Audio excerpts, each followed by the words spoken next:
In this video, I will show you how to add team members in ClickUp.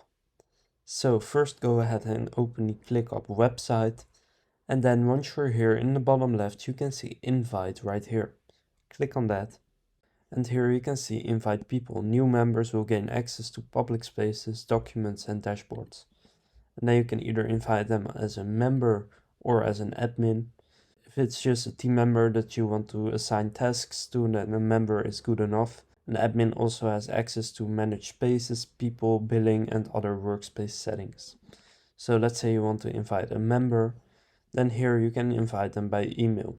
You can also enter multiple emails right here, so enter an email, for example, and then a comma, and then you can enter another email. Or you can just send it to this one and then click on send invite. And now as you can see, they have been invited to your ClickUp account. So that's how you can add team members in ClickUp.